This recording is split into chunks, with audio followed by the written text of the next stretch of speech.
ప్రాచీన శాస్త్రీయ అత్యాధునిక వైద్య విధానాలను వినూత్నంగా ఒకే గొడుగు కింద అందుబాటులోకి తీసుకొచ్చింది మెడి9 ఇంటిగ్రేటెడ్ మెడికల్ సిస్టమ్. ఏపీ రాష్ట్ర వ్యవసాయ శాఖ మంత్రి కింజారపు అచ్చెన్నాయుడు 2025-26 ఆర్థిక సంవత్సరానికి ప్రత్యేక వ్యవసాయ బడ్జెట్ ని ప్రవేశపెట్టారు. ఈ బడ్జెట్ ద్వారా ఆయన 2 విషయాలపై స్పష్టతనిచ్చారు.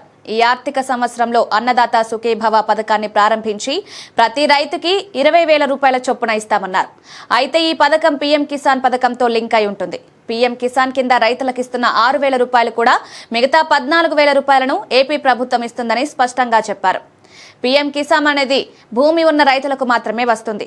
మరి ఏపీలో భూమి లేని, భూమిని కౌలుకు తీసుకున్న రైతుల సంగతేంటి అనే ప్రశ్న తెరపైకొచ్చింది. దీనికి మంత్రి ఖచ్చితమైన సమాధానమిచ్చారు. భూమి లేని కౌలు రైతులకు కూడా 20,000 రూపాయల చొప్పున ఇస్తామన్నారు.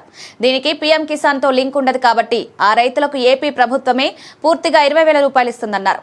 మంత్రి చెప్పిన దాని ప్రకారం పీఎం కిసాన్ పథకం పొందే రైతులు ఏపీలో సంవత్సరానికి 14,000 రూపాయల చొప్పున పొందుతారు. ఇది ఎన్ని విడతల్లో ఇస్తారో ప్రభుత్వం ఇంకా వివరంగా చెప్పలేదు.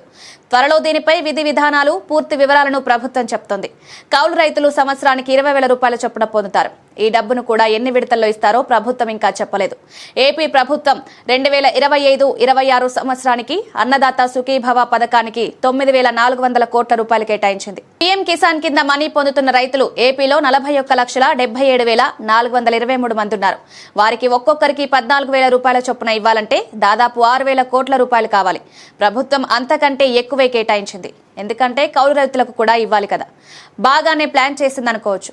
ఓ అంచనా ప్రకారం పీఎం కిసాన్ ని 3 విడతల్లో ఇస్తున్నారు కాబట్టి ఏపీ ప్రభుత్వం కూడా అన్నదాత సుఖీభవను 3 విడతల్లో ఇచ్చే అవకాశం ఉంది. ఒక్కో విడతలో దాదాపు 3,000 కోట్ల రూపాయలు విడుదల చేయాల్సి ఉంటుంది.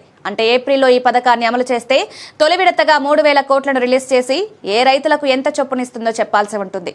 పీఎం కిసాన్ పొందే రైతులకు తొలి విడతగా 5,000 రూపాయల చొప్పున ఇచ్చే అవకాశాలున్నాయి. అదే జరిగితే కౌలు రైతులకు తొలి విడతగా 7,000 రూపాయల చొప్పున ఇస్తారనుకోవచ్చు. దీనిపై మార్చి నెలలో క్లారిటీ రానుంది. అందుకే మార్చిలో కౌలు రైతులు ఈ పథకానికి దరఖాస్తు పెట్టుకునేందుకు రెడీ అవ్వాలి. అన్ని రకాల పత్రాలు, గుర్తింపు కార్డులు, పాస్పోర్ట్ సైజ్ ఫోటోల వంటివి రెడీ చేసుకోవాలి. ప్రభుత్వం దరఖాస్తులను ఆహ్వానించగానే వెంటనే అప్లై చేసుకోవచ్చు.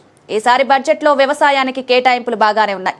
ప్రధానంగా ప్రకృతి వ్యవసాయంపై ప్రభుత్వం ఎక్కువ ఫోకస్ పెడుతోంది. అందువల్ల రైతులు కూడా ప్రభుత్వ ప్లాన్స్ కి తగినట్లుగా అలాంటి పంటలు సాగు చేపడితే ప్రభుత్వం ఇచ్చే సబ్సిడీలు, రాయితీలను పొందే వీలు కలుగుతుంది. పంటలు వేసే ముందు ఏ పంటలకు ఎక్కువ రాయితీ లభిస్తుందో, ఏ యంత్ర పరికరాలు 50% సబ్సిడీకి లభిస్తున్నాయో తెలుసుకోవాలి. ఆ ప్రకారం పంటలు వేస్తే తక్కువ ఖర్చుతో సాగు చేయగలరు. దిగుబడికి మంచి లాభాలు పొందే వీలుంటుంది.